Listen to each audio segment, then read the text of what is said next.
Restez debout, si vous le voulez bien, pendant que nous courbons la tête pour un mot de prière. Cher Père Céleste, nous sommes reconnaissants ce soir de cette nouvelle occasion de venir présenter ce glorieux, merveilleux évangile de Jésus-Christ. Nous te remercions parce qu'il est encore le même, hier, aujourd'hui et éternellement. Nous te remercions pour ces gens qui se sont rassemblés ici en cette période de temps froid et qui sont encore dans une grande attente. Ils regardent, ils croient que quelque chose d'extraordinaire va nous être donné de la part de Dieu. Nous venons avec cette espérance-là, Seigneur, à chaque réunion. Nous te remercions pour les services d'avant-hier soir au tabernacle.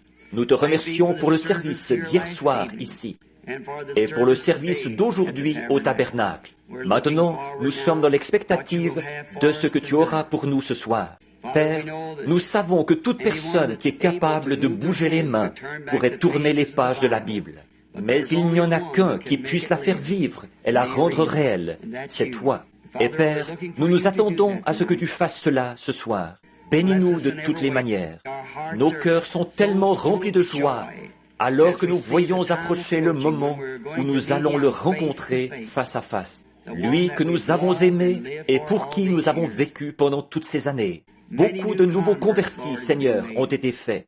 D'après ce que j'ai compris, une grande foule, 40 ou 50 personnes, doivent se faire baptiser en ton nom demain matin, par suite du service d'hier soir. Ô Dieu, s'il te plaît, continue, nous t'en prions, jusqu'à ce que chaque semence prédestinée de Dieu ait vu la lumière de l'Évangile et soit entrée dans la bergerie. Nous te demandons de nous cacher ce soir derrière la parole.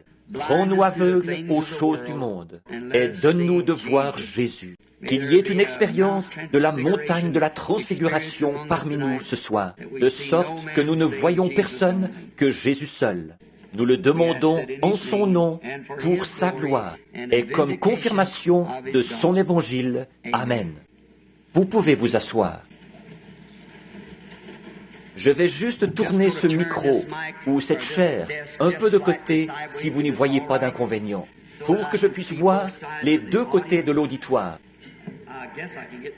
Je dois pouvoir remettre en place les microphones qu'il y a ici. Très bien, un petit instant. Nous saluons depuis la salle principale, ici, ce soir, par le moyen du téléphone, nos amis qui sont en Arizona, en Californie, au Texas et d'un bout à l'autre des États-Unis. Ceci est diffusé d'un bout à l'autre du pays, ce service de ce soir, par le moyen du téléphone. Alors nous avons confiance que Dieu nous bénira. Est-ce que vous entendez bien là-bas, dans la salle à gauche? Très bien. Maintenant, ils vont vérifier le système téléphonique pour voir si ça fonctionne bien. Tout le monde est heureux ce soir? Dis donc, c'est formidable ça. De ce côté, Amen. Je suis vraiment content de voir que vous êtes tous assis confortablement. Bon, demain soir, si la foule augmente encore, ce sera aussi transmis en direct par le téléphone. Ça l'est déjà ce soir. Je pense qu'il y a des gens là-bas au tabernacle. Demain matin, les services ne pourront pas se faire au tabernacle parce que il y aura là un fleuriste en train de décorer l'église pour un mariage qui aura lieu demain après-midi. Alors, ils ont transféré les services du matin à l'église de frère Raddle, l'un de nos associés, et c'est sur la route ici, la 62. Est-ce que ça a été annoncé? Ça a été annoncé. Et s'il n'y a pas assez de place pour tout le monde là-bas, nous prendrons ceux qui restent et nous enverrons un autre ministre chez frère Junior Jackson à Clarksville. La raison pour laquelle nous faisons ça chez frère Raddle, c'est que c'est près d'ici et nous avons pensé que vous pourriez trouver le lieu plus facilement. Alors, nous allons arranger quelque chose d'une façon ou d'une autre et bien nous assurer de faire tous ces baptêmes demain. Et j'espère qu'il y en aura encore une centaine ou deux qui s'ajouteront à ceux-là qui se feront baptiser demain. Maintenant, demain soir, je n'aime jamais annoncer à l'avance le sujet d'une prédication. Mais un soir, pendant le service ou un jour, je voudrais parler sur le sujet de qui est ce Melchisédek. En effet, c'est un sujet dont, je pense, nous vivons autant de ces révélations. Et c'est la question qui s'est posée tout au long de l'âge. Qui est cet homme? Et je crois que Dieu a la réponse. Qui il était? Certains ont dit un sacerdoce, d'autres ont dit un roi, d'autres, mais tant qu'il y a une question, il doit y avoir une réponse à cette question, une réponse qui est la bonne. Il ne peut pas y avoir une question sans qu'il y ait d'abord une réponse. Maintenant, nous avons confiance que Dieu nous donnera une bénédiction de sa parole ce soir, alors que nous la lirons. Et Billy m'a demandé de vous dire que vous aviez vraiment bien collaboré avec les gens ici, les préposés au stationnement, la police et tout. Continuez, c'est très très bien ça. Nous espérons voir le moment, peut-être dans un proche avenir, où nous pourrions peut-être apporter la tente ici en ville, et la monter ici au stade de baseball, où nous pourrions rester pendant quelque temps, peut-être pour un réveil de 3 ou 4 semaines continuelles. Ici, on vient à peine de faire connaissance. Qu'il faut déjà se dire au revoir et repartir. Mais j'aimerais venir lors d'un voyage pour un séjour long, à un moment où nous pourrions rester, qu'on ne soit pas obligé de s'arrêter au bout d'un soir ou deux, mais qu'on puisse vraiment rester et enseigner le jour et le soir continuellement. Peut-être que quelqu'un rentrera à la maison, nourrir les poulets, traire les vaches, et reviendra la semaine d'après pour continuer avec le service. J'aime ça. Alors, que le Seigneur soit avec vous. Bon, avant que je reparte, peut-être dimanche matin ou dimanche soir, ou à un moment donné, à l'un de ces services-là, je sais que vous êtes tous dans l'attente d'entendre le message sur la vérité concernant le mariage et le divorce, ce qui est l'un des grands problèmes du jour. Et aussi sûr que je suis ici devant vous, je crois que la réponse correcte se trouve dans la parole de Dieu. Et c'est pour ça, je crois, que j'avais promis de revenir. Et je pense bien, à ma connaissance, que pour autant que je sache, je voudrais tenir un autre service ici, à Jeffersonville, le dimanche de Pâques. Et nous, pour le service du lever du soleil, et puis celui du dimanche de Pâques. Alors, nous annoncerons ça à l'avance, et nous essayerons d'obtenir peut-être la salle, si possible, ou un endroit pour le dimanche. Peut-être qu'on pourrait être là le samedi et le dimanche. Il va falloir que je fasse le voyage aller et retour en avion, parce que c'est tout près du moment. Il faut d'abord que je vérifie avec le programme que j'ai, et l'un de mes itinéraires pour la Californie. Et puis, aussitôt après ça, je dois partir en Afrique. Alors, gardez le contact et priez pour nous. Maintenant, ce soir, je voudrais attirer votre attention sur un passage de la parole de Dieu qui se trouve au chapitre 4 de Luc. Au chapitre 4, à partir du verset 16, c'est Jésus qui parle. Aujourd'hui, cette parole que vous venez d'entendre est accomplie. Maintenant, nous voudrions tirer de ceci une conclusion. Montrer combien la parole de Dieu est dynamique. Or, nous pouvons tous arriver à comprendre la mécanique. Mais il faut la dynamique pour la faire agir. Nous pouvons arriver à comprendre la mécanique d'une machine, d'une automobile. Mais ensuite, il faut la dynamique pour actionner les roues et les mettre en mouvement. Là, Jésus était retourné à Nazareth, où il avait été élevé. Un peu plus loin dans les Écritures ici, nous voyons qu'il disait « Nous avons appris que tu as fait telle et telle chose à Capernaum. Maintenant que nous te voyons faire ça ici, dans ta patrie. » Jésus a dit « Un prophète n'est pas sans honneur si ce n'est dans sa patrie. » Et évidemment, ça, c'est le lieu où vous avez été élevé et où les gens vous connaissent. Et là-bas, il avait une mauvaise réputation dès le départ. Parce qu'il était né sans un père terrestre. Il disait de lui qu'il était un enfant illégitime. Qu'en fait, Marie était enceinte avant qu'elle se soit mariée officiellement avec Joseph. Mais ce n'est pas vrai. Nous savons que ce n'est pas vrai. Et ce passage de l'Écriture, ce qui m'a amené à poser les yeux dessus, C'est quelque chose qui est arrivé tout dernièrement à Phoenix, en Arizona. C'était le dernier jour de service où je devais parler à la Convention internationale des hommes d'affaires du plein évangile. Et pendant cette convention, il y avait un invité parmi nous, c'était un évêque catholique, qui est des rites chaldéens de l'Église catholique apostolique, le révérendissime Jean S. Stanley, OSD. Il est archevêque métropolitain des États-Unis dans l'Église catholique. Ceci, en fait, c'est sa carte et son adresse. C'était un invité parmi les hommes d'affaires chrétiens, et je l'avais vu là, la veille. Et quand je parlais le samedi soir, je crois, ou bien le samedi matin au petit déjeuner,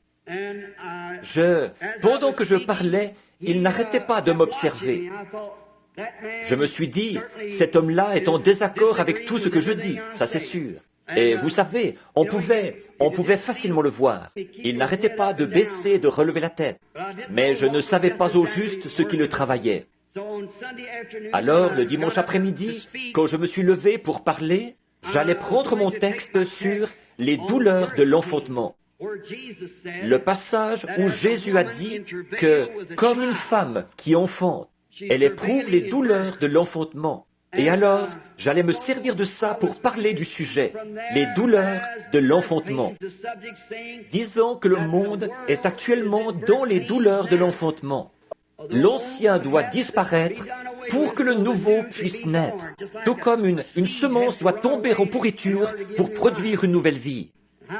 Et que de douleurs d'enfantement ont frappé le monde. À la Première Guerre mondiale, elle a eu une douleur aiguë parce qu'il y avait des gaz toxiques et ainsi de suite qui pouvaient presque détruire le monde.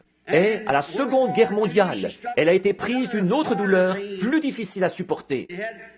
Il y avait des bombes de gros calibre et une bombe atomique aussi. Elle ne pourra pas supporter une autre douleur de l'enfantement. Avec ces missiles et ces choses qu'il y a aujourd'hui. Guerre de plus la projettera dans l'espace. En effet, maintenant, elle va accoucher. Et il y aura une nouvelle terre. La Bible dit qu'il y en aura une. Sous l'effet du message de chaque prophète, Israël a eu une douleur de l'enfantement. Parce que ces prophètes entraient en scène après que les théologiens et les membres du clergé avaient entraîné toute l'Église dans une forme d'organisation. Et quand ces prophètes entraient en scène avec l'Ainsi dit le Seigneur, ils secouaient ces églises. Alors, elle avait une douleur de l'enfantement. Finalement, elle a eu des douleurs d'enfantement jusqu'au moment même où elle a accouché d'un fils de l'Évangile, qui était la parole elle-même faite chair.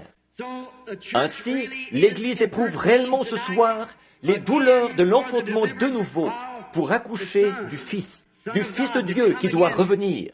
Tous nos théologiens, tous nos systèmes, toutes nos dénominations sont complètement pourris en dessous de nous. Donc, nous éprouvons la douleur de l'enfantement. Et un message de Dieu provoque toujours sur l'Église une douleur plus violente. Mais au bout d'un moment, elle va accoucher d'une épouse. C'est ce qui amènera Jésus-Christ à son épouse. Et alors, je pensais que cet homme était vraiment très en désaccord avec moi. Quand je me suis levé pour prêcher ce message, j'ai ouvert ma Bible pour trouver la page. Et ma femme m'avait donné une nouvelle Bible pour Noël. Mon ancienne Bible a déjà une quinzaine d'années. Et elle était presque en morceaux. Les pages se détachaient chaque fois que je l'ouvrais. Par contre, je savais exactement où y retrouver chaque passage de l'Écriture. Donc, j'avais étudié avec beaucoup d'attention dans cette Bible-là. Et j'ai simplement pris la neuve parce que l'autre avait l'air trop usé pour que j'aille à l'église avec ça. Et comme j'allais prendre dans Jean, à l'endroit où le passage de l'Écriture se trouvait, j'allais lire au chapitre 16. Mais le verset que je cherchais n'était pas là. Alors je me suis dit, c'est bizarre. J'ai cherché de nouveau, ce n'était toujours pas là. Et frère Jack Moore, de Shreveport, en Louisiane, un de mes amis intimes, il était assis là. J'ai dit, frère Jack, ça se trouve bien dans Jean 16, n'est-ce pas? Il a dit, oui. Et ce prêtre catholique s'est levé de son siège sur l'estrade où une centaine de membres du clergé étaient assis. Il s'est approché pour venir auprès de moi avec toutes ses soutanes, ses robes, ses croix et tout. Il est venu tout près de moi et il a dit, « Mon fils, restez calme. Dieu se prépare à faire quelque chose. » Je me suis dit, un évêque catholique qui me dit ça? Il a dit, « Lisez-le dans mon livre. » Et j'ai lu le passage de l'Écriture dans son livre. J'ai pris mon texte et j'ai continué. J'ai prêché mon sermon. Après, quand j'ai eu terminé, il s'est levé après que je suis parti et il a dit, « Il y a une chose qui devra arriver. Après ça, ou bien l'Église devra sortir du gâchis dans lequel elle se trouve, ou bien c'est nous qui devrons sortir du gâchis dans lequel l'Église se trouve. Donc, de deux choses l'une. » J'étais en route pour rentrer, je retournais à Tucson ce soir-là.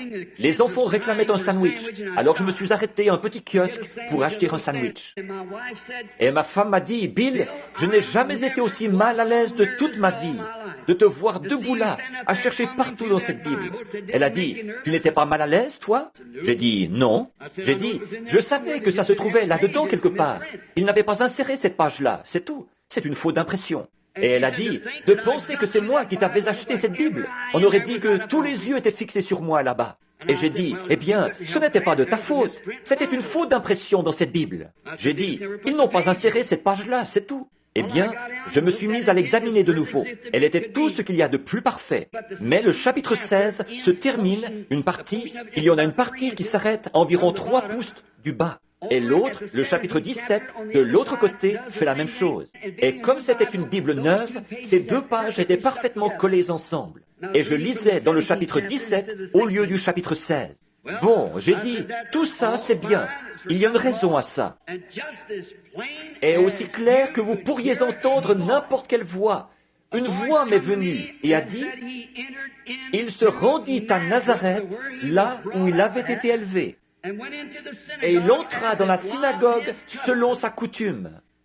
Et le prêtre lui remit les Écritures pour qu'il fasse la lecture. Et il lut Ésaïe 61. Après avoir lu les Écritures, il s'assit, il remit au prêtre la Bible, le livre, et il s'assit. Et toute l'assemblée avait les regards fixés sur lui, et des paroles précieuses sortaient de sa bouche. Et il dit, « Aujourd'hui, cette écriture est accomplie. Aujourd'hui, cette écriture est accomplie. » Comme l'écriture est précise. Si vous remarquez bien ici, c'est le passage d'Ésaïe 61, 1 à 2, que notre Seigneur lisait. Ésaïe 61, 1 à 2. Mais au milieu du verset 2 d'Ésaïe 61, il s'est arrêté.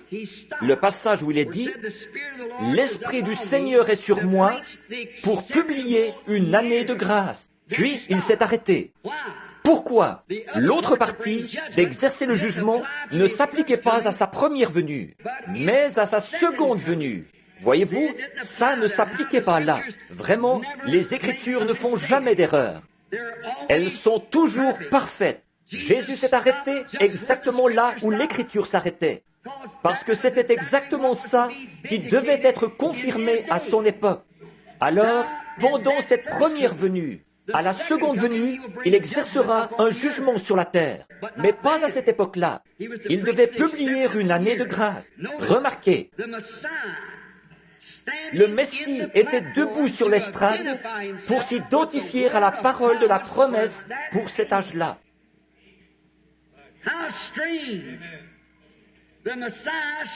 Le Messie se tenait là, debout devant l'Église, et considérait ces précieuses paroles, quand il dit ici, pour publier une année de grâce. L'année de grâce, nous le savons tous comme lecteurs de la Bible, c'était l'année du jubilé. C'était quand tous les esclaves et tous les prisonniers, ceux qui avaient été faits prisonniers, ils avaient dû donner un fils pour payer une dette, ou une fille pour payer une dette. Et ceux-ci étaient en esclavage. Peu importe depuis combien de temps ils étaient en esclavage, ou combien de temps ils étaient censés y rester. Quand arrivait l'année du jubilé, lorsque la trompette sonnait, tout homme pouvait être mis en liberté s'il voulait être mis en liberté. Vous étiez libre, vous n'étiez plus esclave. Par contre, si vous vouliez demeurer un esclave, alors il fallait qu'on vous conduise au temple, qu'on vous fasse approcher du poteau du temple. Et là, il prenait un poinçon et il perçait un trou à votre oreille. Après quoi, vous deviez servir ce maître jusqu'à la fin de vos jours. Quel exemple parfait de l'évangile de Jésus-Christ. Quand il est prêché, le temps de grâce, le temps du jubilé, n'importe qui, peu importe qui vous êtes, votre couleur, la dénomination dont vous faites partie, jusqu'où vous vous êtes enfoncé dans le péché, ou ce qui ne va pas avec vous, vous pouvez être mis en liberté quand vous entendez sonner la trompette de l'Évangile. Vous êtes libre. Par contre, si vous tournez le dos au message et que vous refusez de l'écouter, remarquez, on vous perçait l'oreille avec un poinçon. Autrement dit, vous avez franchi la ligne qui sépare la grâce et le jugement. Et vous n'entendrez plus jamais l'Évangile. Vous n'irez jamais plus loin. Vous devrez être esclave du système dans lequel vous êtes jusqu'à la fin de vos jours. Si vous refusez d'écouter l'année de grâce. Or, l'autre partie, là, comme je l'ai dit, il n'avait pas à répondre à cela. En effet, c'est ce Messie qui doit maintenant venir. C'est à ce moment qu'il va exercer un jugement. Maintenant, comment est-il possible que ces gens n'aient pas reconnu qui il était? Comment est-il possible qu'ils n'aient pas reconnu ça? Comment est-ce possible alors que c'était si clairement mis en évidence et démontré? Comment est-il possible qu'ils n'aient pas vu alors qu'il... Quelle parole! Pensez-y! Aujourd'hui, cette écriture est accomplie devant vos yeux. Qui l'a dit? Dieu lui-même, qui est l'interprète de sa propre parole. Aujourd'hui, cette écriture est accomplie. Le Messie lui-même qui se tenait en présence de l'assemblée, qui lisait une parole de la Bible se rapportant à lui-même, et qui disait ensuite, aujourd'hui, cette écriture est accomplie. Et encore là, ils n'ont pas reconnu ce qu'il en était. Quelle tragédie ce serait, ça! Mais c'est arrivé. C'est arrivé bien des fois. Comment est-ce que ça a pu arriver? Bien sûr, comme c'était arrivé les autres fois, du fait de croire une interprétation humaine de la parole. C'était à cause de ça. Ces croyants de cette époque-là, soi-disant croyants, ils acceptaient l'interprétation du sacrificateur, ce que lui, il avait dit au sujet de l'Écriture. Par conséquent, comme Jésus n'était pas dans leur rang du tout, ni dans aucune de leurs associations, il avait été excommunié de leur cercle. Et par conséquent, ils ne pouvaient pas l'identifier à eux, parce qu'il était différent d'eux. La personne de Jésus-Christ était tellement unique que personne n'aurait pu manquer de voir que c'était là le Fils de Dieu. Parce qu'il était l'identification parfaite de l'Écriture qui avait été écrite à son sujet. Voilà la façon dont on reconnaît tout chrétien. Quand sa vie s'identifie avec les choses mêmes que le chrétien est censé faire. Qu'il ait pu se tenir là et dire, aujourd'hui, cette Écriture est accomplie juste devant vos yeux. C'était tellement frappant, c'était tellement clair, et pourtant ces gens ont mal compris. Pourquoi? C'est parce qu'ils avaient accepté l'interprétation d'une certaine classe de sacrificateurs qu'ils écoutaient. Et l'histoire se répète toujours. Et les Écritures ont plus d'un sens et plus d'une révélation qui s'y rattache. Par exemple, comme il est dit dans la Bible, que j'ai appelé mon fils hors d'Égypte en parlant de Jésus. Consultez la note en marge là, et vous verrez que ça se rapportait aussi à Jacob, ce même passage de l'Écriture. Jésus était son fils majeur. Jacob était bien son fils, qu'il avait appelé hors d'Égypte.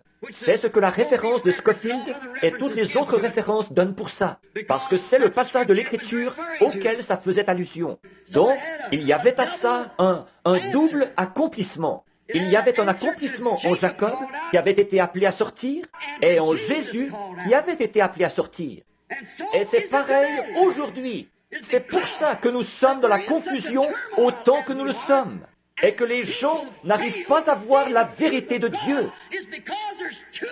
C'est pour ça qu'il y a trop d'interprétations humaines de la parole de Dieu. Dieu n'a besoin de personne pour interpréter sa parole. Il est son propre interprète. Dieu a dit au commencement que la lumière soit, et la lumière fut. Ça n'a besoin d'aucune interprétation. Il a dit, une vierge concevra, et elle l'a fait. Ça n'a besoin d'aucune interprétation. Alors que l'interprétation que Dieu donne de sa parole, c'est quand il confirme et qu'il prouve qu'elle est vraie. Voilà l'interprétation qu'il en donne. C'est en l'exécutant. Voilà où est l'interprétation de Dieu. Quand il exécute sa parole, il est en train de vous l'interpréter. Par exemple, s'il n'y avait jamais eu de lumière, et qu'il dise que la lumière soit et qu'elle soit, ça n'a besoin de personne pour l'interpréter. Mais nous y mêlons des systèmes faits de main d'homme. Et quand on fait ça, on dérègle la chose. Ça s'est toujours passé comme ça. Mais je m'imagine encore combien ça a dû être impressionnant. Pensez-y, le Messie. Pourquoi ne l'ont-ils pas reconnu? Parce que leurs conducteurs, ceux-là même qui auraient dû le reconnaître, qui auraient dû être versés dans l'Écriture, qui auraient dû comprendre les Écritures, ils ont déprécié cet homme. Et ils ont dit, il est un enfant illégitime au départ. Nous ne pourrions pas croire ça. Des années plus tard, nous ne croyons pas ça. Nous serions prêts à mourir pour la cause, de soutenir qu'il était un fils né d'une vierge. Et il viendra un jour où les choses mêmes que nous voyons Jéhovah accomplir aujourd'hui, les hommes des âges à venir, s'il y en a, mourront pour la chose même dont nous sommes en train de parler aujourd'hui. Vous serez obligés de le faire quand la marque de la bête sera appliquée et qu'on ne vous donnera pas l'autorisation de prêcher l'évangile comme ceci. Quand cette grande union des églises se fera, ce qui est en train de se mettre en place maintenant pour former l'église mondiale, vous devrez sceller votre témoignage de ceci avec votre propre vie. Il faut que vous y croyiez maintenant. Si ces sacrificateurs qu'il avait condamnés pouvaient ressusciter, ils ne le condamneraient pas. Mais vous dites, si j'avais été là, moi, j'aurais fait telle et telle chose. Eh bien ça, ce n'était pas votre âge. Mais c'est maintenant votre âge. C'est maintenant le moment. Vous dites, eh bien, s'il était ici, la Bible dit, il est le même hier, aujourd'hui, éternellement. Le même. Donc, il est ici. Mais il est ici, alors que le monde a été civilisé, qu'il est devenu plus important, plus instruit. Il est ici sous la forme de l'esprit, qu'ils ne peuvent pas tuer ou mettre à mort. Il est mort une fois. Il ne peut plus mourir. Il devait être fait chair pour que Dieu soit mis à mort dans la chair à cause du péché. Mais cette fois-ci, il ne pourra plus jamais mourir. C'est le Saint-Esprit. Or, comment s'imaginer qu'il lui reprochait ces choses-là? Une autre chose, c'est qu'il refusait de se joindre à leur rang. Alors, voyez-vous, ça aussi, ça faisait de lui un mauvais sujet. Il refusait d'adhérer à leurs organisations, il refusait d'adhérer à leur sacerdoce, et il ne voulait avoir rien à faire dans ces choses-là. Et puis, en plus de tout ça, il cherchait à démolir ce qu'eux avaient construit. Il est entré dans le temps. Nous disons de lui que c'était un homme doux. Il l'était. Mais souvent, nous ne comprenons pas bien ce qu'est la douceur. Il était un homme de compassion. Et pourtant, parfois, nous ne comprenons pas ce qu'est la compassion. La sympathie humaine, ce n'est pas ça qui est la compassion. Mais la compassion, c'est de faire la volonté de Dieu. Il est passé par la piscine de Bethesda, la porte. Des gens étaient couchés là, des foules de gens. Des foules, c'est un nombre indéterminé. Mais des foules de gens étaient couchés là, des estropiés, des aveugles, des boiteux, des paralytiques. Et il avait de la compassion pour les gens, toujours. Et il est allé à une seule personne. Quelqu'un qui n'était ni estropié, ni aveugle, ni boiteux, ni paralytique. Peut-être qu'il souffrait de la prostate. Peut-être qu'il avait une petite infirmité qui traînait. Ça faisait 38 ans qu'il avait ça. Ça n'allait pas l'affecter, ça n'allait pas le tuer. Il était couché sur une paillasse. Et il a dit, « Veux-tu être guéri ?» Et cet homme a dit, « Je n'ai personne pour me jeter dans l'eau. Mais pendant que j'y vais, eh bien, quelqu'un descend avant moi. » Voyez-vous, il marchait, il voyait, il se déplaçait. Seulement, il était faible, c'est tout. Et Jésus lui a dit, « lève-toi, prends ton lit et va dans ta maison. Et Jésus a été interrogé là-dessus. En effet, vous vous rappelez que l'Écriture dit ça. Ça n'a rien d'étonnant. S'il venait à Jeffersonville ce soir et qu'il faisait un geste comme celui-là, encore là, il ferait parler de lui. Mais souvenez-vous, il était venu pour accomplir une seule chose. C'était la volonté de Dieu. Or, c'est dans Jean 5, 19, là, que vous trouverez la réponse. Il a dit, en vérité, je vous le dis, le Fils ne peut rien faire de lui-même, mais ce qu'il voit faire au Père, voilà ce que fait le Fils. Or, ils auraient dû savoir que c'était la confirmation même de la prophétie de Moïse, car l'Éternel, votre Dieu, suscitera un prophète comme moi. Avez-vous remarqué, quand il a vu cet homme, il a dit, Jésus savait qu'il était dans cet état depuis de nombreuses années. Voyez-vous, comme il était prophète, il a vu cet homme dans cet état. Il est allé là-bas et il s'est frayé un chemin en contournant ces gens. Il avançait à petits pas parmi la foule jusqu'à ce qu'il ait trouvé l'homme en question. Il est passé à côté des estropiés, des boiteux, des aveugles et des paralytiques. Et pourtant, c'était un homme plein de compassion. Mais la compassion, c'est de faire la volonté de Dieu. Alors, nous le retrouvons puisqu'il refusait de s'associer avec eux, qu'il ne voulait avoir rien à faire dans leur rang. Alors, c'était un indésirable. Il ne voulait avoir rien à... En plus de ça, un jour, il est entré dans le temple. Un homme est entré là, et il a trouvé la maison de Dieu à peu près aussi souillée qu'elle l'est aujourd'hui. Ils achetaient, vendaient, changeaient la monnaie, et il a renversé les tables où se trouvait la monnaie. Il a pris des cordes et les a tressées, et il a chassé les changeurs du temple à coups de fouet, et il les a regardés d'un regard furieux. Il a dit, « Il est écrit !» Alléluia! La maison de mon Père est une maison de prière, mais vous en avez fait une caverne de voleurs. Et vous, par vos traditions, vous avez annulé les commandements de Dieu. Oh, est-ce qu'une bande de gens comme cela pourrait jamais croire en lui? Non, monsieur. Ils s'étaient tellement vautrés comme des cochons dans la boue de la société et dans la souillure de l'époque qu'ils étaient embourbés dans le carcan ecclésiastique à un point tel qu'ils ne pouvaient pas ressentir les vibrations de la puissance du Dieu Tout-Puissant. Ce n'est pas étonnant qu'une petite femme ait pu toucher son vêtement et être guérie par cela, alors qu'un soldat ivre a pu lui cracher au visage et il n'a senti aucune vertu. Ça dépend de votre façon d'aborder cela. Ça dépend de ce que vous cherchez. Quand vous allez à l'église, ça dépend de ce que vous cherchez. Maintenant, nous le voyons debout là-bas. Sans doute que les gens avaient déjà été mis en garde. Les sacrificateurs avaient mis les gens en garde. Bon, il viendra ici le sabbat prochain. Et quand il viendra, ne l'écoutez surtout pas. Bon, vous pouvez bien venir vous asseoir, mais ne prêtez aucune attention à ce qu'il dira, parce qu'il ne fait pas partie de notre groupe. C'est un indésirable. Il n'a pas de carte de l'association. Il n'a même pas de papier d'une organisation avec lui. Il n'a rien de tout ça. Qu'est-ce qu'il est? Une espèce de renégat qui est né là-bas d'une naissance illégitime, dans la maison d'un charpentier, et dont la mère l'a conçu avant qu'il soit marié. Et ils essaient de camoufler la chose en disant que c'était quelque chose de surnaturel. Nous savons que quand le Messie viendra, il descendra des corridors du ciel. Il ira voir notre souverain sacrificateur et il dira, « Me voici, Caïphe. » Mais nous constatons que ce n'est pas comme ça qu'il a fait, parce que ce n'était pas comme ça que c'était écrit dans la parole. C'est une tradition faite de main d'homme qui les avait amenés à croire ça. La parole avait dit qu'il viendrait exactement comme il est venu. Et il s'est tenu là, il a lu la parole, et il leur a dit, « Aujourd'hui, cette écriture est accomplie sous vos yeux. » Et encore là, ils n'ont pas vu qui il était, n'ont pas reconnu qui il était. Comme il l'avait fait dans tous les autres âges. Noé aurait pu dire la même chose le jour où il est entré dans l'arche et que la porte s'est fermée. Moïse aurait pu ouvrir cette fenêtre au sommet de l'arche, promener son regard dehors sur l'assemblée. Souvenez-vous, Dieu avait fermé la porte.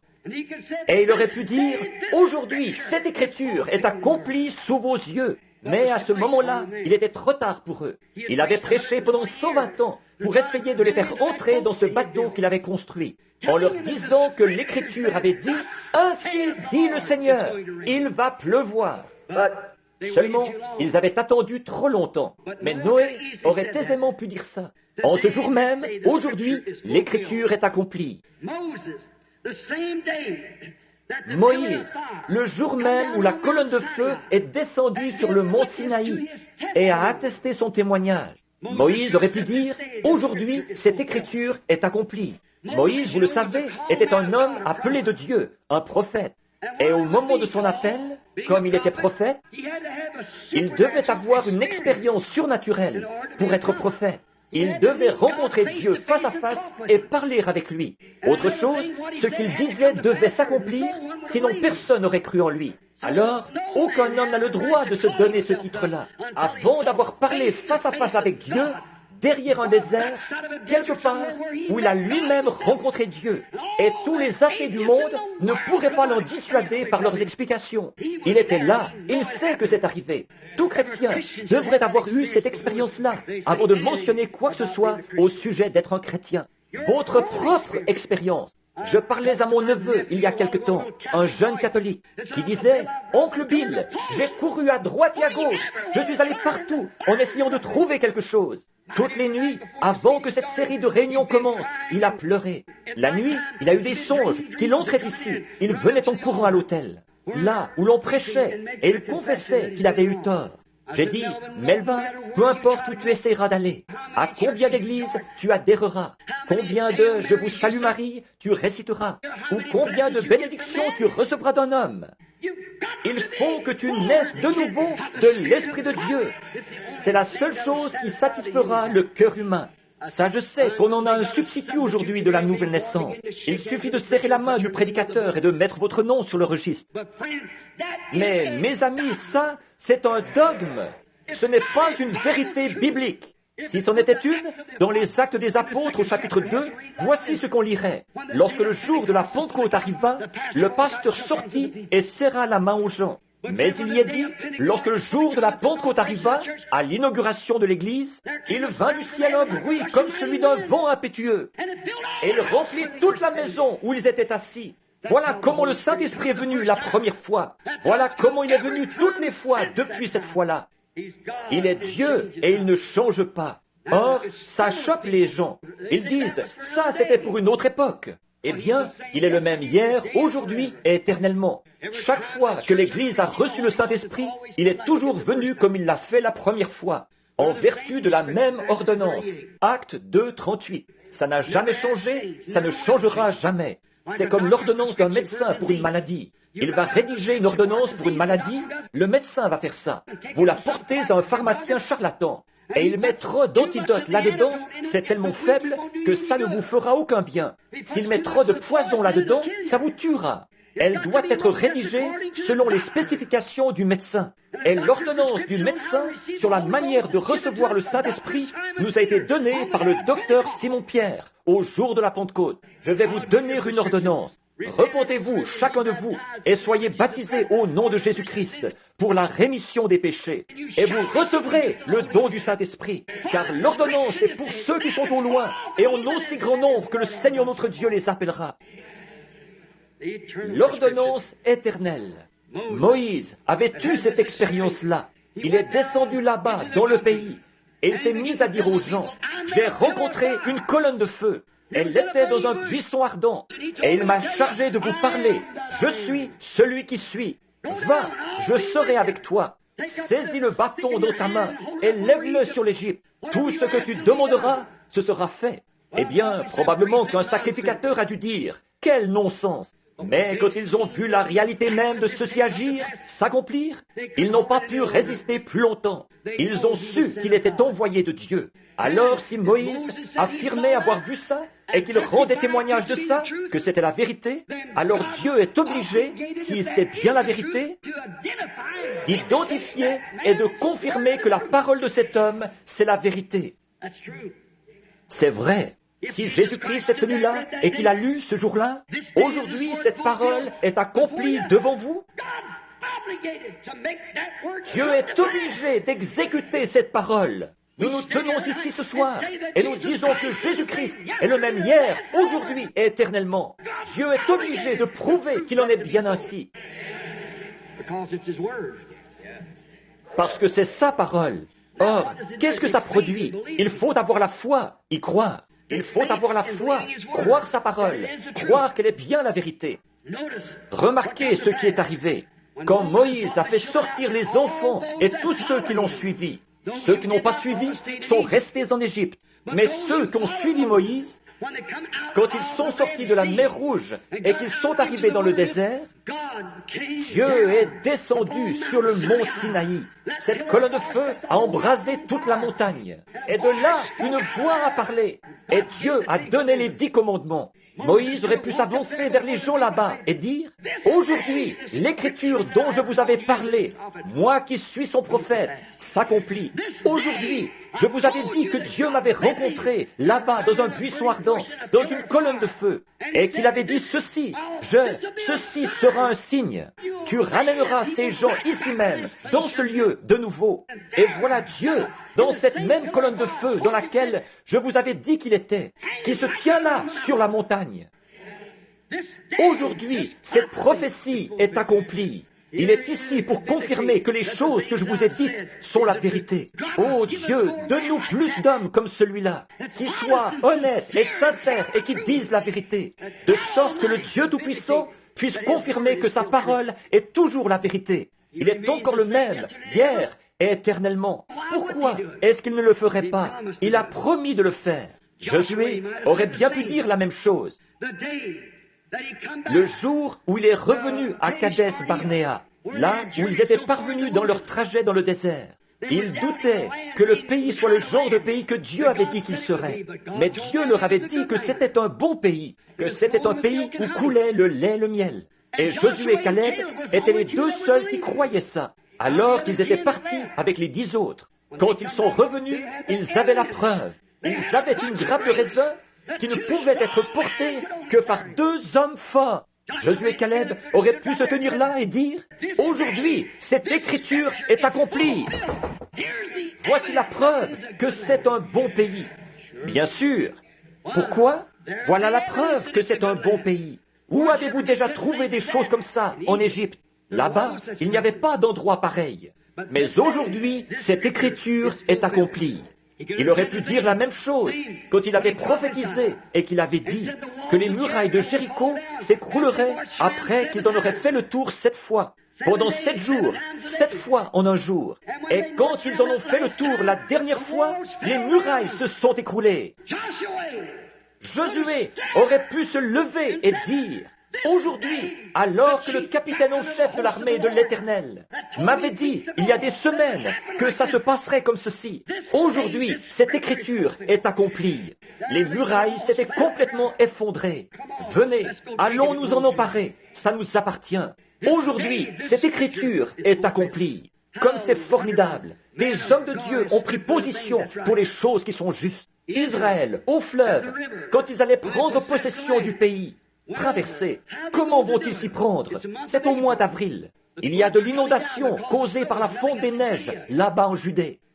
Oh, quel piètre général Dieu semblait être d'avoir amené son peuple là-bas au mois d'avril, au moment où le Jourdain était en crue plus que jamais. Parfois, je pourrais m'arrêter ici si j'avais le temps pour vous donner un petit tuyau. Parfois, vous pourriez être assis là avec un cancer, ou vous pourriez être assis là avec une maladie. Vous vous dites, pourquoi est-ce que moi, qui suis chrétien, je serais dans cet état-là? Pourquoi est-ce que je serais dans cet état-là si je suis chrétien? Parfois, Dieu laisse les choses devenir tellement sombres que vous ne pouvez pas voir, ni au-dessus, ni autour, ni nulle part ailleurs. Et ensuite, il vient vous frayer un chemin à travers tout ça, pour que vous puissiez dire, aujourd'hui, cette écriture est en train de s'accomplir, ce qu'il avait promis de faire.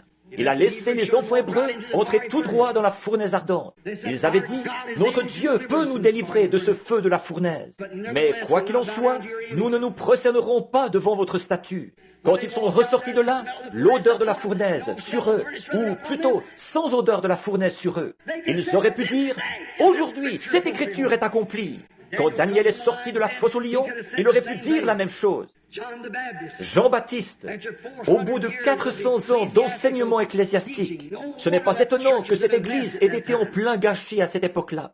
Quand il a paru dans le désert, au Jourdain, il aurait pu se tenir sur la rive, là, comme il l'a fait, et dire « Aujourd'hui, cette écriture, Ésaïe 40, est accomplie. Je pourrais bien m'arrêter ici pour vous dire ce que ce vieux prêtre m'a dit. Il a dit, « Mon fils, vous n'avez jamais terminé ce message. » J'ai dit, « Ne bougez pas. » Il a dit, « Vous voulez dire que ces pentecôtistes-là ne voient pas ça ?» J'ai dit, « Non. » Il a dit, « Moi, je le vois. » Et un prêtre catholique par-dessus le marché. Ah, il a dit, « Pourquoi n'avez-vous pas continué ?» J'ai dit, « Ne bougez pas. » Il a dit, « Gloire à Dieu, je le vois !» Et à peu près au même moment, le Saint-Esprit est descendu sur sa sœur, qui était assise là, à la réunion. Elle s'est levée en parlant en langues inconnues. Et elle a donné l'interprétation de la chose même dont nous parlions, le prêtre et moi, sur l'estrade. Une immense clameur s'est élevée dans toute l'église, dans tout le lieu. Ça s'est poursuivi jusque dans la convention d'Oral Roberts, la semaine dernière, ou la semaine avant la semaine dernière. On ne parlait que de ça à la convention. Ce prêtre qui, là, sous l'action du Saint-Esprit, il a été révélé dans l'auditoire par l'entremise d'une femme, c'était sa sœur, je crois, ce qui était en train de se passer là-haut sur l'estrade. La chose même que nous cachions a été révélée. Cette heure où nous vivons, aujourd'hui, cette écriture est accomplie.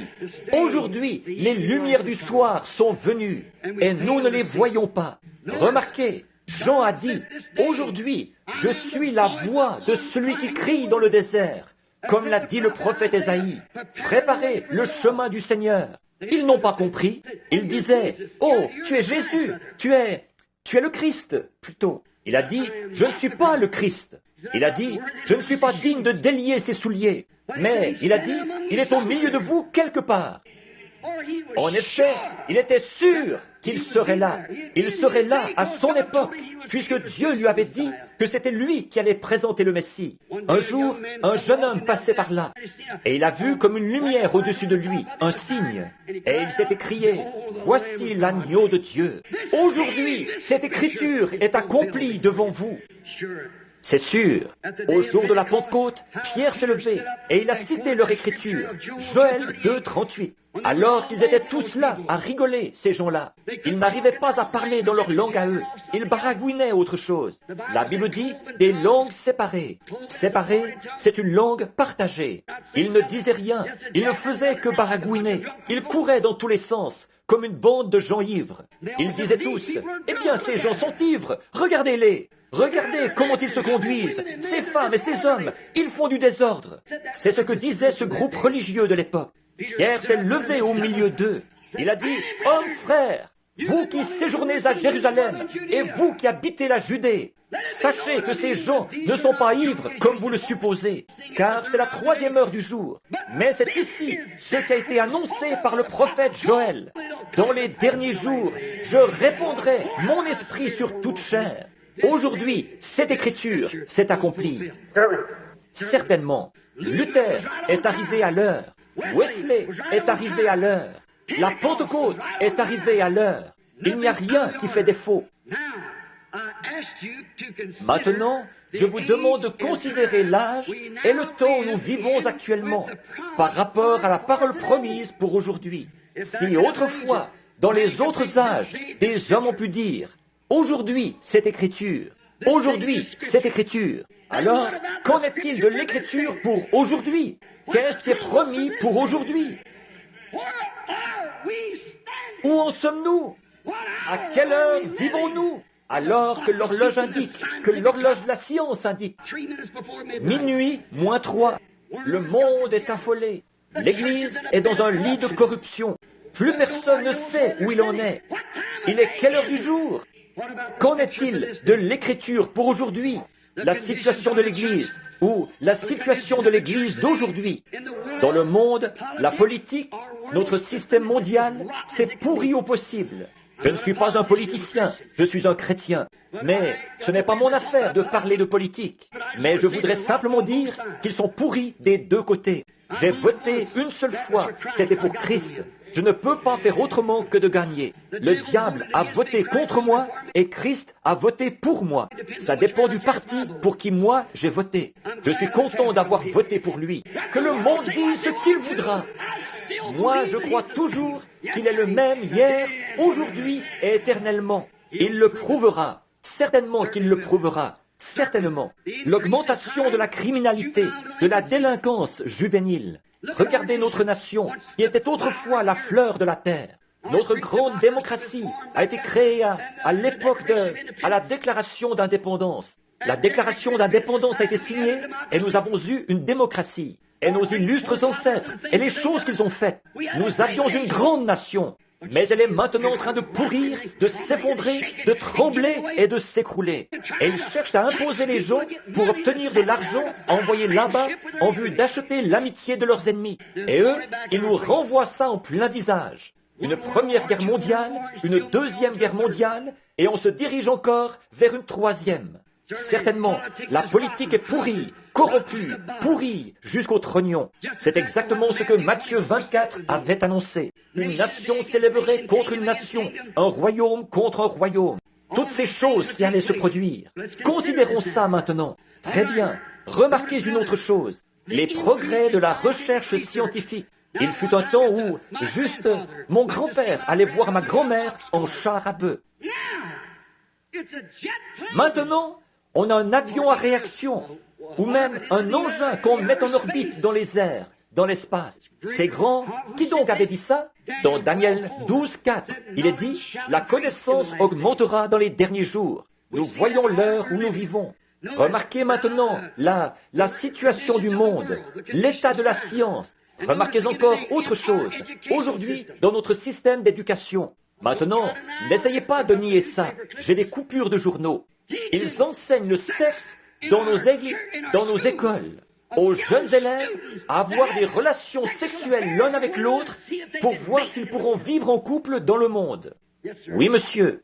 Et que dire de notre clergé? Ce soir, j'ai un article du journal, à Los Angeles, en Californie. Un groupe de membres du clergé, des baptistes et des presbytériens, des ministres. Ils ont fait venir une bande d'homosexuels et ils ont eu des relations homosexuelles avec eux, en disant qu'ils essayaient de les gagner à Dieu, alors que c'est l'une des malédictions de l'heure. Sodomite! Même que les policiers ont procédé à leur arrestation. Alors, où en sommes-nous? Notre système tout entier est tombé en pourriture en dessous de nous. J'ai vu qu'il y a eu une augmentation de l'homosexualité aux États-Unis, que ça a augmenté de 20 ou 30% depuis l'an passé. Pensez à ça, des hommes qui vivent avec des hommes, tout comme ils le faisaient à Sodome. L'augmentation de la criminalité, de la délinquance juvénile. À quelle heure vivons-nous? Aujourd'hui, cette parole de prophétie est accomplie. Le monde religieux, l'Église elle-même, l'Église appelée à sortir, ce que nous appelons l'Église appelée à sortir, le dernier âge de l'Église, l'âge de l'Église pentecôtiste. Où en est-il? Il est dans Laodicée, comme le dit l'Écriture. Aujourd'hui, ils ont levé les barrières. Leurs femmes sont à moitié habillées. Leurs hommes sont... C'est affreux. Certains d'entre eux, qui se sont mariés 3 ou 4 fois, ils font partie du conseil des diacres et tout. Ils se sont relâchés et ont fait entrer la corruption.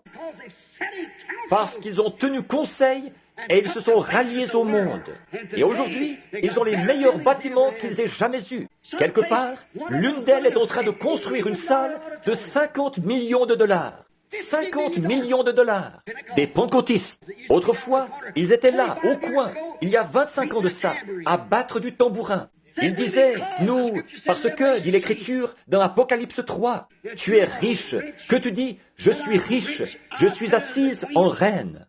Je n'ai besoin de rien. Et tu ne sais pas que tu es malheureuse, misérable, pauvre, nue, aveugle. Et tu ne le sais pas. Aujourd'hui, cette Écriture est accomplie sous vos yeux. Amen. Amen, ça veut dire ainsi soit-il. Je ne me dis pas Amen à moi-même, mais je veux dire par là que je crois que c'est la vérité. Aujourd'hui, cette écriture est accomplie. L'Église pentecôtiste est dans un état de Laodicée. Oh, il saute, il crie, et il s'emballe encore pendant qu'il y a de la musique. Quand il n'y a plus de musique, ou de musique de beatnik, comme certains d'entre eux jouent et qu'ils appellent le christianisme, quand ça s'arrête, toute la gloire est partie. Voyez, si c'est une vraie louange qui est de Dieu, il n'y a pas assez de sifflets, ni assez de puissance dans ce monde pour l'arrêter. Quand ça vient réellement de Dieu, ce qu'il faut, ce n'est pas de la musique entraînante. Ce qu'il faut, c'est que l'Esprit de Dieu descende sur elle. C'est tout ce qu'il faut. Il y a longtemps qu'ils ont oublié cela, parce qu'ils ont classifié le don du Saint-Esprit, le parler en langue, comme signe initial. Et j'ai entendu des démons et des sorciers parler en langue. Le Saint-Esprit, c'est la parole de Dieu en vous, qui s'identifie en acceptant cette parole. Sinon, ça ne peut pas être le Saint-Esprit. Si on dit que c'est le Saint-Esprit et qu'on renie une seule parole de cette Bible, ça ne peut pas être le Saint-Esprit. C'est ça la preuve, si vous croyez ou pas. Remarquez, un autre grand signe. Les Juifs sont dans leur patrie, leur propre pays, leur propre monnaie. Ils sont membres des Nations Unies. Ils ont leur propre armée. Ils ont tout. Ils sont dans leur patrie. Et Jésus a dit, apprenez du figuier la parabole qu'il vous offre. Voilà qu'ils sont rentrés là-bas dans leur pays. Aujourd'hui, cette écriture est accomplie. Les Juifs dans leur patrie. Aujourd'hui, cette écriture est accomplie. L'âge de l'église de Laodicée. Aujourd'hui, cette écriture, Matthieu 24, est accomplie. Le monde est dans un état de corruption. Toute la chose. Nation contre nation. Tremblement de terre en divers lieux. Violents tourbillons qui s'abattent, qui secouent les nations et tout. De grandes catastrophes partout. Aujourd'hui, cette écriture est accomplie. Donc, nous avons vu l'état du monde. Nous voyons où en est l'Église normale, l'organisation, la dénomination. Nous voyons où elles en sont. Nous voyons où en sont les nations. Et nous voyons qu'aujourd'hui, ces promesses sont accomplies. Bon, mais en ce jour-ci, il doit y avoir une super semence royale d'Abraham. C'est exactement ce qu'elle allait être. Elle allait être une épouse royale pour le fils royal promis. Comme je le disais hier soir, ce ne sera pas une semence naturelle, ce sera une semence spirituelle. Une épouse spirituelle doit être suscitée, qui sera la semence royale de la foi royale du fils royal d'Abraham. Elle doit entrer en scène dans les derniers jours. Et le temps et le lieu, c'est une promesse qui lui a été donnée. Selon Malachie 4, un passage de l'Écriture, il doit venir un message qui secouera le cœur des gens pour les ramener directement au Père apostolique. Quelqu'un doit entrer en scène, quelqu'un avec la puissance d'Élie qui entrera en scène, un homme du désert qui paraîtra et qui aura un message qui ramènera tout droit à la parole de nouveau. C'est l'heure où nous vivons. Alors considérez maintenant, je vous le demande en cette heure, à vous ici, les gens de Jeffersonville, en 1933, la lumière surnaturelle qui est descendue là-bas sur la rivière, le jour où je baptisais 500 personnes au nom de Jésus-Christ, alors que j'étais un jeune homme d'une vingtaine d'années. Qu'est-ce qu'elle a dit, Jeffersonville? Qu'est-ce qui se trouvait là, au bas de la rue Spring? Alors que le courrier journal, je crois que c'est le Louisville Herald, qui a publié l'article là-dessus, ça a été transmis par la presse associée, jusque là-bas au Canada. Le docteur Livell a découpé ça dans le journal, tout là-bas au Canada, en 1933. Pendant que je baptisais la 17e personne, avec ce témoin au-dessus de moi, et vous connaissez le reste de l'histoire. Pendant que j'étais là, en train de baptiser la 17e personne, une lumière est descendue du ciel. Elle brillait au-dessus de l'endroit, comme une étoile tombée du ciel. Une voix dit, comme Jean-Baptiste a été envoyé comme précurseur de la première venue de Christ, ton message sera le précurseur de sa seconde venue dans le monde entier.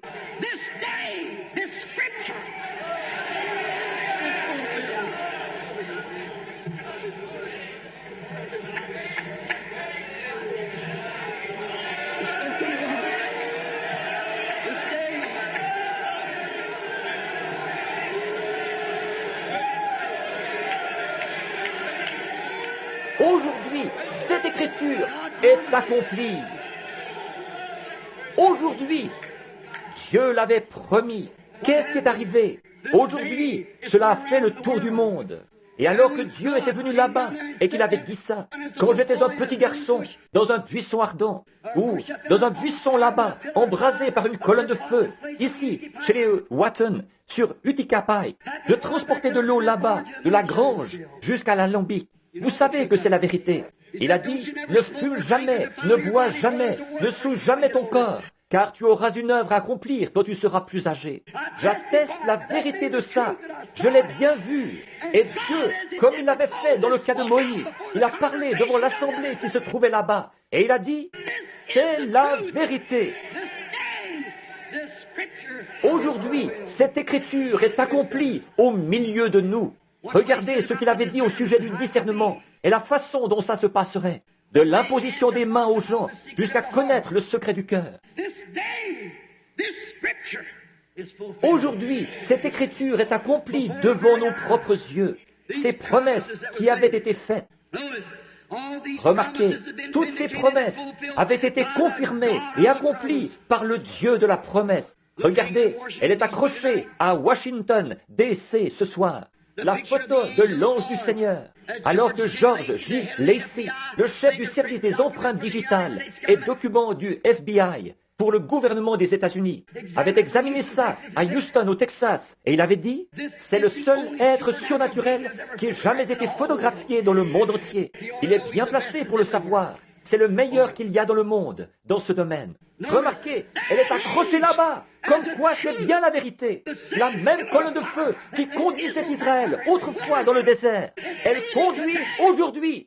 C'est le même genre de message. Sortez de l'Égypte. Aujourd'hui, cette écriture est accomplie. Vous savez quel a été le message, ce qu'il a dit. Considérez la vision de Tucson il y a 3 ans, quand j'étais ici, dans la rue. Alors que 5 ans avant ça, il avait dit, le jour où la ville plantera un jalon devant ce portail, dirige-toi vers l'ouest. Les gens de mon tabernacle qui sont ici sont au courant de cette fois-là. C'est vrai. Et le jour où M. Goines et les autres étaient là et qu'ils ont planté ce jalon, j'ai dit à ma femme, il y a quelque chose à ce sujet. Elle a dit, quoi donc? Je suis entré et j'ai regardé dans mon petit cahier. C'était là. Et le lendemain matin, à 10 heures, assis dans ma chambre là, vers 10 heures, l'ange du Seigneur est descendu. Il a dit, va à Tucson. Tu seras au nord-est de Tucson. Et il y aura un rassemblement de 7 anges qui viendront, ce qui secourra toute la terre autour de toi. Et il a dit, il te sera dit là-bas ce qu'il en est. Combien ici se souviennent de ça? C'était bien avant que ça arrive. Il y a des hommes assis ici même, dans ce bâtiment ce soir, qui étaient là quand c'est arrivé. Et il a dit, les 7 sceaux, les mystères cachés de la Bible entière seront ouverts. Ce qui accomplira Apocalypse 10, où il est dit que c'est pendant le message du 7e ange que ces choses s'accompliraient. Aujourd'hui, cette écriture est accomplie devant nos yeux. Aujourd'hui, cette écriture est accomplie. L'année passée, nous étions au même endroit. Monsieur Woods, ici, et moi, nous montions la colline. Il s'affligeait parce que sa femme était malade. Le Saint-Esprit a dit, ramasse une pierre qui se trouve là, lance-la en l'air. Quand elle retombera, dis, ainsi dit le Seigneur. Un jugement va frapper la terre. Dis-lui qu'il va voir la main de Dieu d'ici quelques heures. Je l'ai dit à M. Woods, il est présent ce soir. Et il doit y avoir 8 ou 10 des hommes, ou 15. De ceux qui étaient là au moment où c'est arrivé, le lendemain matin, alors que le Seigneur est descendu dans un tourbillon qui a fracassé la montagne autour de nous et arraché la cime des arbres et claqué 3 fois, il a dit, le jugement se dirige vers la côte ouest. 2 jours plus tard, l'Alaska a failli être englouti dans la terre. Et depuis ce moment-là, partout le long de la côte, le jugement de Dieu s'abat avec violence contre ce rideau spirituel. Il y a un rideau de fer. Il y a un rideau de bambou et il y a un rideau de péché. La civilisation a parcouru le même trajet que le soleil. L'Évangile aussi. Ils sont partis de l'Est et ils sont allés à l'Ouest, comme le fait le soleil. Et maintenant, c'est sur la côte Ouest. Ça ne peut pas aller plus loin. Si ça va plus loin, ça retournera de nouveau à l'Est. Le prophète a dit, il y aura un jour dont on ne pourra dire si c'est la nuit ou le jour. Un jour sombre, beaucoup de pluie et de brouillard. On s'est adhéré à une église ou mettre son nom sur un registre, mais pas plus. Mais vers le temps du soir, la lumière paraîtra. Aujourd'hui, cette écriture est accomplie. Le même, S-U-N, soleil qui se lève à l'est. C'est ce même S-U-N, soleil, qui se couche à l'ouest, est le même S-O-N, Fils de Dieu, qui est venu à l'est et qui a confirmé qu'il était Dieu manifesté dans la chair. C'est ce même S-O-N, Fils de Dieu, qui est ici dans l'hémisphère ouest, qui s'identifie au milieu de l'Église ce soir, le même hier, aujourd'hui et éternellement. La lumière du soir du Fils est venue. Aujourd'hui, cette écriture est accomplie devant nous. Où en sommes-nous en cet âge abrahamique? Où en sommes-nous en cette grande époque où nous sommes? Cette grandeur où nous vivons? Toutes les visions se sont accomplies. Et que dire de la foi où un jeune ministre de nos amis ici, d'une église sœur associée, Junior Jackson, est venu en vitesse nous voir un soir où j'étais là-bas. Il a dit, « Frère Branham, j'ai eu un songe qui me tracasse. J'ai vu tous les frères rassemblés sur une colline. Et il a dit, sur cette colline, vous étiez en train de nous enseigner en vous référant à des lettres qui étaient inscrites. On aurait dit des lettres que le temps avait gravées dans le roc. Quand vous avez eu terminé ça, que tout ça a été terminé, vous avez dit, approchez-vous. Et nous nous sommes tous rassemblés là-haut. Il a dit, vous avez tendu le bras quelque part et vous avez pris comme un genre de pied de biche. Vous avez donné des coups et vous avez ouvert le sommet de cette petite pyramide. Et à ce moment-là, il a dit, c'était de la roche de granit, avec rien d'écrit dessus. Et vous nous avez dit d'examiner ça. Et nous nous sommes tous mis à regarder. Il a dit, j'ai tourné la tête et j'ai remarqué que vous vous dirigiez vers l'ouest, à toute vitesse, vers le soleil couchant. Combien se souviennent de ça? Et je suis resté là un petit moment, jusqu'à ce que le Saint-Esprit révèle ce qu'il en était. J'ai dit, la Bible entière, toutes ces choses qui ont été révélées à l'homme, à travers la justification, la sanctification, le baptême du Saint-Esprit, le baptême au nom de Jésus, et toutes ces choses, elles ont été révélées. Mais il y a des secrets qui sont cachés à l'intérieur, parce que la Bible est scellée de 7 sceaux. Je dois aller là-bas pour découvrir ça. Ce matin-là, quand ces 7 anges sont descendus et ont ébranlé la terre, et que les pierres volaient dans toutes les directions, 7 anges se sont tenus là et ont dit, « Retourne à Jeffersonville d'où tu viens, car les 7 sceaux des 7 mystères seront ouverts. » Nous en sommes là aujourd'hui, nous comprenons la semence du serpent. Dans quelques jours, si Dieu le veut, nous allons comprendre avec exactitude ce qu'il en est du mariage et du divorce. Et toutes ces choses que Dieu a dévoilées, chaque sceau, les mystères depuis la fondation du monde. Et nous nous sommes réjouis de la présence de ces bénédictions. C'est vrai, aujourd'hui, cette écriture, le magazine Life a publié un article là-dessus. Un cercle mystique de lumière s'élève dans les airs au-dessus de Tucson et de Phoenix, de la même manière que je vous l'avais annoncé presque 1 an avant que ça arrive. Comment ce serait? Et que ce serait comme en triangle. La photo est accrochée dans l'église là-bas. Vous qui vous êtes procuré ce magazine, vous l'avez. Voilà, c'était là, exactement. Ils ont dit, il se trouve à une altitude de 27 000 et mesure 30 000 de large. Ils ne comprennent toujours pas ce qui s'est passé. C'est apparu mystérieusement et ça a disparu mystérieusement. Frère Fred Sothman, frère Jim Norman et moi, nous nous tenions là. 3 témoins, c'est une attestation, comme ceux qui l'avaient emmené sur le sommet de la montagne, Pierre, Jacques et Jean, pour rendre témoignage. Nous nous sommes tenus là à regarder ça quand c'est arrivé, et nous l'avons vu se produire. Le voilà, suspendu dans le ciel, tellement loin qu'il n'y a aucune humidité, aucune vapeur, ni rien qui puisse y former un brouillard. Comment est-ce que ça aurait pu se retrouver là? C'étaient les anges de Dieu qui s'en retournaient après leur message. Aujourd'hui, cette prophétie a été accomplie au milieu de nous. Aujourd'hui, cette écriture a été accomplie. Regardez bien, 7 sceaux ont été ouverts. Le tourbillon s'est dirigé vers la côte ouest. Maintenant, ne passez pas à côté comme eux l'avaient fait autrefois. Maintenant, fixons notre attention un peu plus près de notre jour. Qu'est-ce que l'Écriture dit à propos d'aujourd'hui et à propos du temps où nous vivons? C'est Jésus qui parle. Je n'aurai pas le temps de les prendre tous, mais je voudrais prendre celui-ci avant que nous terminions. Jésus a dit dans Luc au chapitre 17, le verset 30, Jésus-Christ lui-même, la parole. Croyez-vous ça? Jésus-Christ lui-même, la parole faite chair, a parlé et a dit ce que serait la parole au temps de la fin. Quel serait le signe de la fin du monde? Il leur a dit qu'une nation s'élèverait contre une nation. D'autre part, il a dit ce qui arriva au jour de Sodome. arrivera de même au jour où le Fils de l'homme sera révélé. Or, quand Jésus est venu sur la terre, il est venu en portant 3 noms de fils.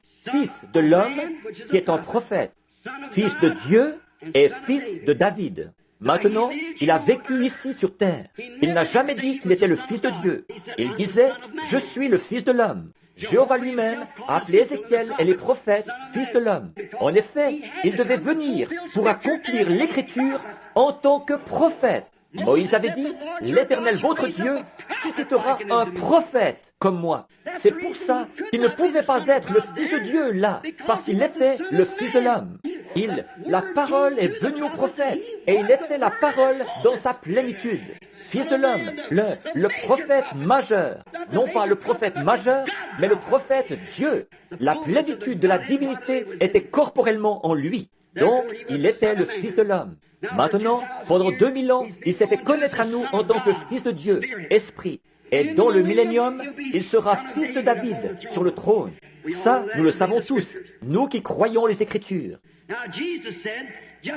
Or, Jésus a dit, juste à la fin de cet âge de l'Église où nous vivons, que le Fils de l'homme serait de nouveau révélé de la même manière que ce qui s'était passé, comme ce qui était arrivé à Sodome.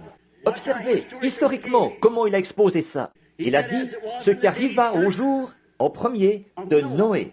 Alors qu'ils mangeaient, buvaient, se mariaient leur fille. Ensuite, il en est venu, en dernier, au Fils de l'homme à Sodome. En effet, là-bas, il traitait avec les Juifs. Ici, à Sodome, il traite avec les gens des nations. Là-bas, il les a tous engloutis dans l'eau, pendant le jugement. Ici, dans le cas des gens des nations, il les a tous brûlés au jour de Sodome. C'est vrai, le monde des nations a brûlé là-bas. Et il en sera de même quand le Fils de l'homme se révélera. Ce ne sera plus de l'eau, mais ce sera du feu cette fois. Jésus lisait dans la même Genèse 23 que nous lisons, quand il lisait au sujet de Sodome. Bon, nous reconnaissons la situation dont il est fait mention, l'état du monde de Sodome, des Sodomites, l'état de Sodome. Tous, autant que nous sommes, nous pouvons dire Amen à ça. Nous croyons ça. Bien. Et l'état spirituel de Laodicée, de l'Église naturelle, nous pouvons dire Amen à ça. Et en admettre les signes. Nous savons que tous les signes sont là. L'Église est dans Laodicée. Nous savons ça. Nous savons que le monde est dans un état de Sodome. Pas vrai? Nous admettrons ça. Mais qu'en est-il du signe d'Abraham, de celui qui attendait le Fils promis? Ça, c'en était un autre. Souvenez-vous, il y avait un Sodome là-bas. Ils ont eu leur messager. Et Abraham a eu son messager. Abraham attendait jour après jour l'accomplissement d'une chose presque impossible. Sarah a 90 ans et lui a 100 ans. Conformément à la promesse de Dieu, il attendait toujours. Au milieu de toutes les critiques, il attendait ce fils-là. Et le véritable croyant aussi, il attend toujours le retour de ce fils promis.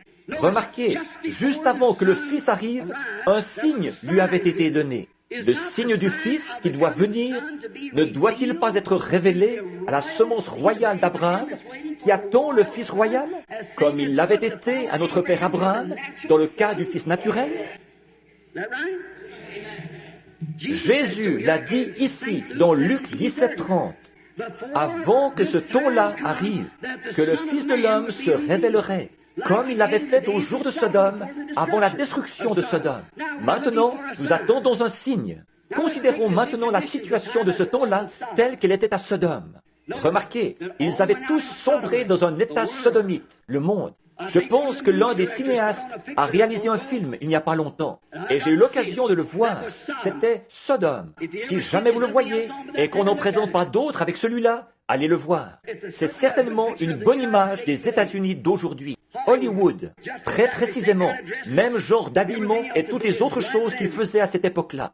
De grandes beuveries et tout le reste, une secte de gens religieux, soi-disant religieux. Remarquez, et Sodome avait un témoin. C'était un homme qui s'appelait Lot, qui était tout simplement un neveu d'Abraham. Or, Abraham n'est pas descendu dans Sodome. Ni lui, ni son groupe. Il avait un grand groupe avec lui, assez nombreux pour vaincre une douzaine de rois à leur armée. Donc, il avait un grand groupe avec lui. Et il était assis là, sous un chêne. Un jour où tout allait mal pour lui. Personne ne voulait avoir de rapports avec lui. Mais il s'accrochait toujours à cette promesse. Soyez très attentifs là, avant que nous terminions. Pendant qu'il était assis là, 3 hommes sont venus vers lui à pied. 2 d'entre eux sont descendus dans Sodome et ont prêché l'évangile à ceux de là-bas pour qu'ils sortent de là, à Lot. Pas vrai? Mais il y en a un qui est resté avec Abraham. Remarquez, celui qui est resté avec Abraham, c'était Dieu lui-même. Les 2 autres, c'étaient des anges messagers. Or, là-bas à Sodome, ils n'ont pas fait de miracle. Ils les ont seulement frappés d'aveuglement. Et la prédication de l'Évangile les frappe toujours d'aveuglement. Maintenant, regardez le cadre dans lequel se situe cette époque-là. Il y a une église naturelle. C'est toujours en 3, comme je le disais hier soir, que Dieu est représenté. Il y avait les Sodomites, les Lotistes et les Abrahamistes. Le monde est dans la même situation ce soir. C'est exactement là qu'il se situe. Permettez-moi de vous demander quelque chose. Regardez le cadre dans lequel se situe ceci, maintenant. Abraham a appelé cet homme qui lui parlait Elohim. Le mot hébreu Elohim signifie celui qui est entièrement suffisant, celui qui est l'Éternel. Elohim, Dieu lui-même. Au commencement, Genèse 1 dit « Au commencement, Dieu ». Prenez le mot hébreu là ou plutôt le mot grec. Au commencement, Elohim créa les cieux et la terre. Et voici qu'il, dans Genèse, vers le chapitre 22 là, il dit encore, ou vers le chapitre 20, il a dit « Et cet homme-là, il l'a appelé du nom d'Elohim ». Pourquoi a-t-il fait ça? Dieu, représenté dans une chair humaine, qui s'est assis avec Abraham et qui a mangé un sandwich au veau. Il a bu du lait et mangé du pain. Dieu lui-même. Et il a disparu juste là, devant Abraham. Mais il lui a donné un signe. Remarquez. Et ce signe, c'était qu'il avait le dos tourné à la tente. Et souvenez-vous, Abraham, son nom était Abraham quelques jours avant ça. Et Sarah, c'était Sarai avant ça. S-A-R-A-I, tréma. Ensuite, S-A-R-A. Et d'A-B-R-A-M en A-B-R-A-H-A-M. Abraham, ça veut dire père de nation. Maintenant, soyez très attentifs là. Et nous allons voir dans quel cadre se situe l'heure où nous vivons actuellement, puisque Jésus nous a dit de nous attendre à voir ce cadre-là. Nous avons vu que tout le reste correspond bien. Maintenant, voyons ce qu'il en est de la semence royale. Quel cadre, eux, ils sont censés voir. Alors cet homme a dit, « Abraham, où est ta femme Sarah ?» Et Abraham a dit, « Elle est dans la tente derrière toi. » Or, elle, il ne l'avait jamais vue. Comment savait-il que son nom à lui était Abraham? Comment savait-il que son nom à elle était S-A-R-A? Abraham, où est ta femme Sarah? Il a dit, elle est dans la tente derrière toi. Il a dit, je, un pronom personnel. Je vais te visiter selon la promesse. Ta femme va avoir ce bébé. Tu m'as fait confiance, maintenant je vais l'accomplir. Et Sarah, qui était derrière dans la tente, a écouté indiscrètement ou à tendre l'oreille, ou le nom que vous donnez à ça, a écouté de l'intérieur de la tente, elle a ri par en-dessous et elle a dit, « Voilà que moi, une vieille femme comme je suis, j'aurais du plaisir avec mon Seigneur, alors que lui, là-bas, il est vieux aussi, il a 100 ans, alors qu'il y a bien des années que ce n'est pas arrivé, ça. » Et cet homme, H-O-M-M-E, qui était assis là en train de manger dans une chair humaine, qui buvait et mangeait comme un homme ordinaire, avec de la poussière sur ses vêtements. Et il avait de la poussière sur ses pieds. Et Abraham a lavé ça. Dieu lui-même, il a promené le regard et il a dit, « Pourquoi Sarah a-t-elle ri, là dans la tente, en disant ceci ?» Il savait, il pouvait discerner les pensées de Sarah dans la tente derrière lui. Pas vrai? Maintenant, quand la semence royale d'Abraham est venue sur terre, lui, quel signe est-ce qu'il a montré? Le Fils de l'homme. Simon s'est approché de lui un jour. C'est André qui l'avait amené. Il a dit, « Ton nom est Simon, tu es le fils de Jonas. » Il a dit, « Voyez, ça a fait de lui un croyant. Philippe est allé chercher Nathanaël. Et il est revenu. Il lui avait dit, viens voir un homme, celui que nous avons trouvé. Jésus de Nazareth, fils de Joseph. Il a dit, un instant là, peut-il venir quelque chose de bon de ce fanatisme? Il a dit, viens voir. Alors, quand Philippe est arrivé en présence de Jésus avec Nathanaël, Jésus a regardé celui-ci et il a dit, voici un Israélite dans lequel il n'y a point de fraude. Il a dit, Rabbi, comment m'as-tu connu? Il a dit, avant que Philippe t'appelle, quand tu étais sous l'arbre, je t'ai vu. Il a dit, Rabbi, tu es le Fils de Dieu, tu es le roi d'Israël.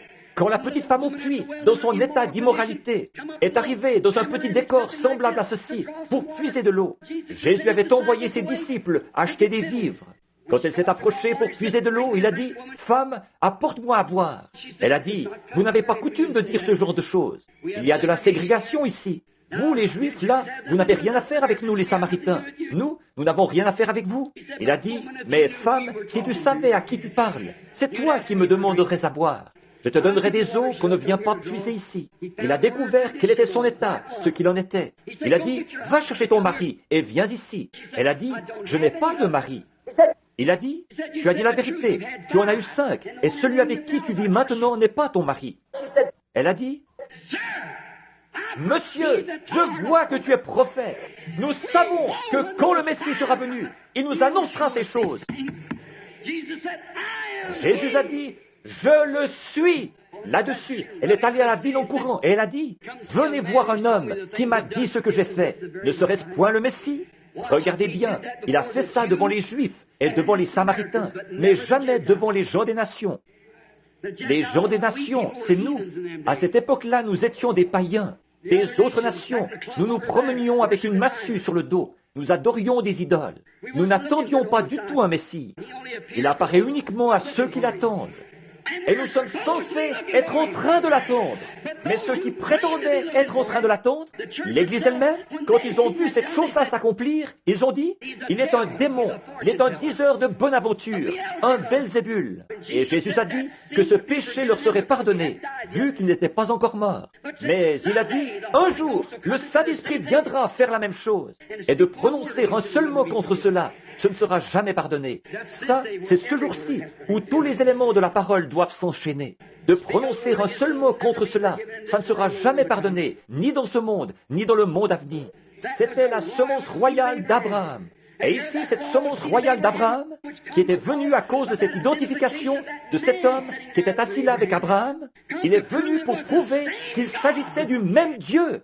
Et il a promis qu'en ce jour-ci, ce qui arriva au jour de Sodome, arrivera de même à la venue du Fils de l'homme.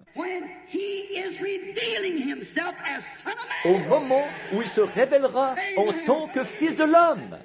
Amen. C'est maintenant le jour où cette écriture doit s'accomplir.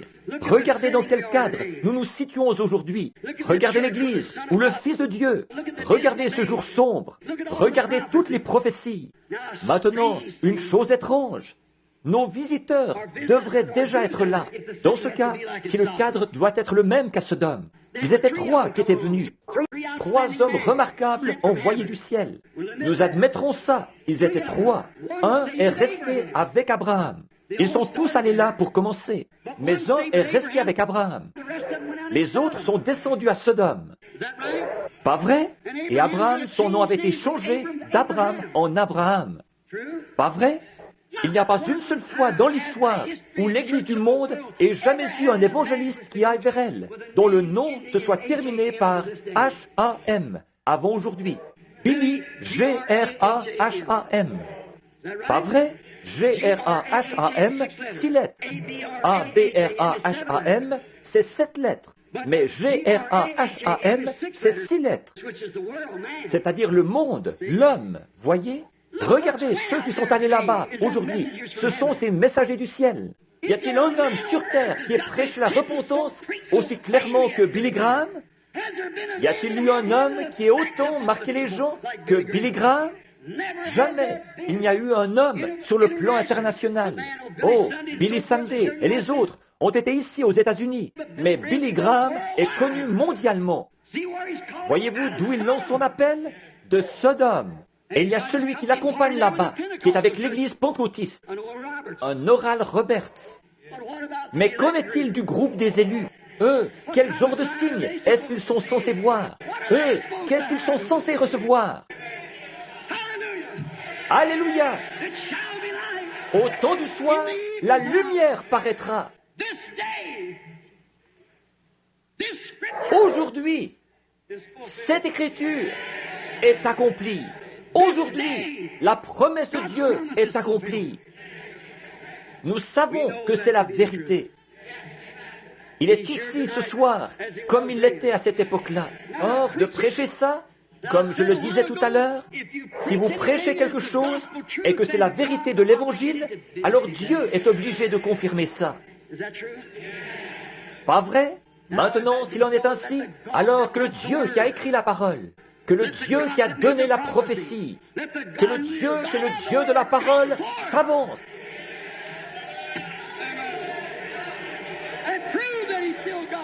Et prouve qu'il est toujours Dieu. Comme Élie était monté sur la montagne, il observait. Élisée y était monté, il observait Élie. Il a dit, je veux une double portion. Et le manteau qui était sur Élie est tombé sur Élisée. Il est descendu là, il a plié cette couverture en deux, il en a frappé le fleuve, et il a dit, où est le Dieu d'Élie?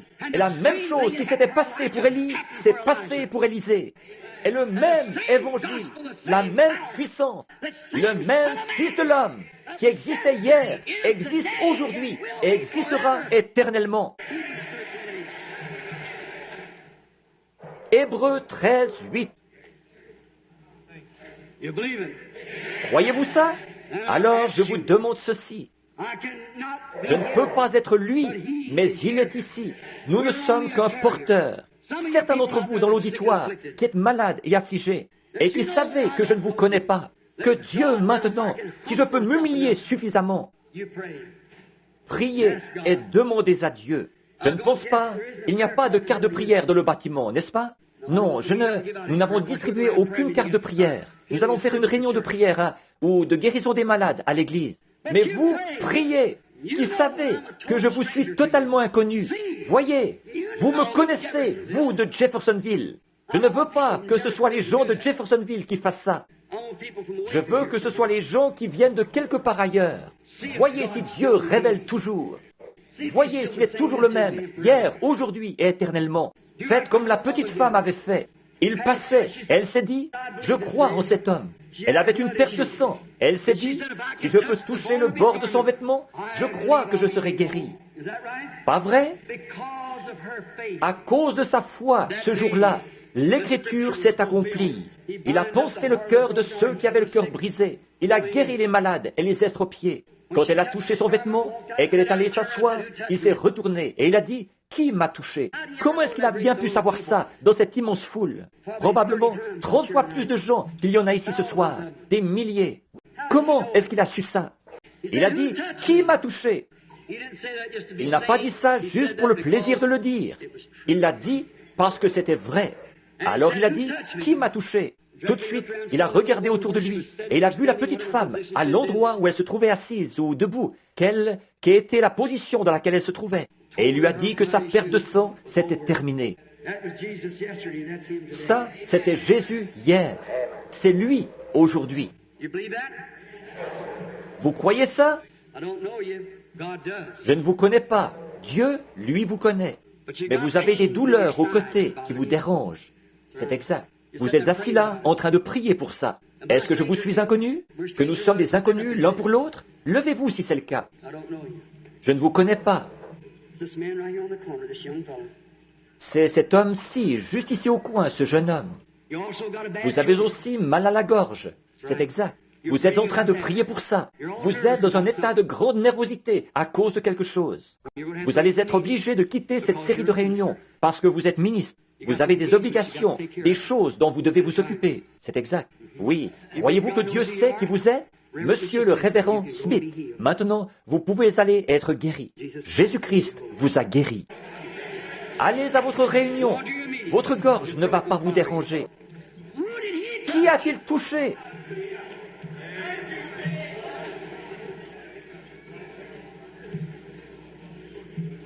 There's a man sitting right back here. Il y a un homme assis juste ici derrière. Il souffre. Il a une tumeur au poumon gauche. Il n'est pas d'ici. Vous avez été ouvrier mineur. C'est exact. Je vous suis totalement inconnu. Si c'est vrai, faites signe de la main. La tumeur se trouve au poumon gauche et vous devez être opéré très prochainement. C'est bien ça? Vous n'êtes pas d'ici. Vous n'êtes pas de cette ville. Vous venez de la Virginie. C'est exact.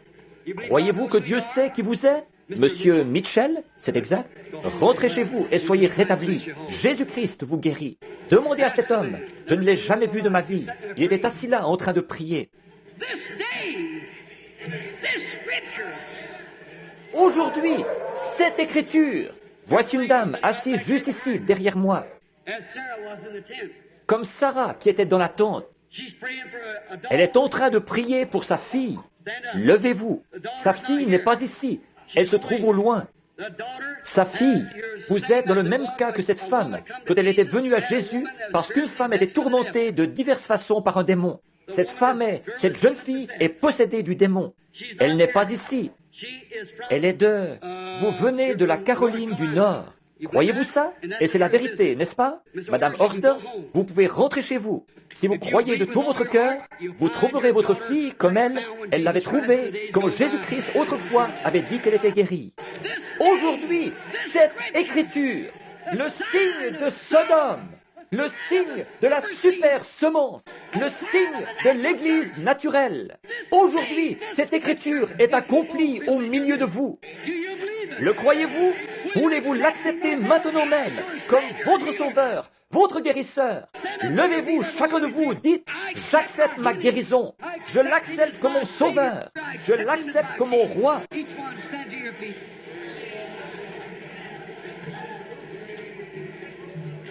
Aujourd'hui, écoutez mes amis, il lut l'Écriture, remit la Bible au sacrificateur. Et il est dit, tous les gens avaient les regards fixés sur lui.